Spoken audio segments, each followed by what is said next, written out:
Yeah, Winston Churchill said the further back you look, the further forward you're likely to be able to see.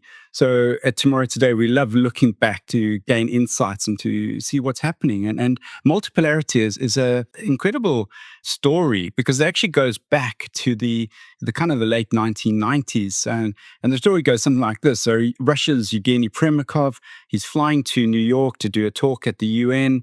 And he hears, whilst he's over the Atlantic, he hears that NATO have started bombing Serbia.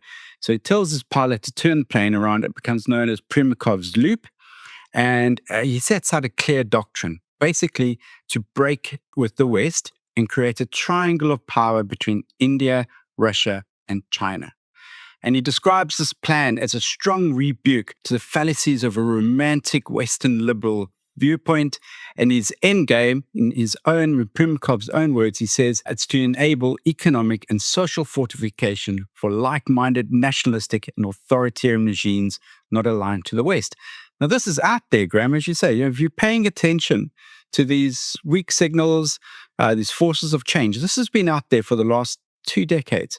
And you can see, and Putin was an understudy to Primakov, and you can see how he's picked up Primakov's strategy, and he's very deliberately been implementing the strategy over the last 2 decades.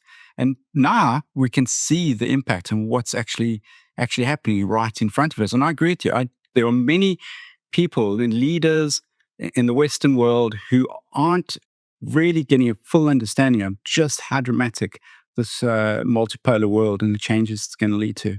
And then if we think about it from the perspective of the business leaders who might be listening to our podcast, we need to realize that there are no countries in the world now that provide you with a safe harbor as a business.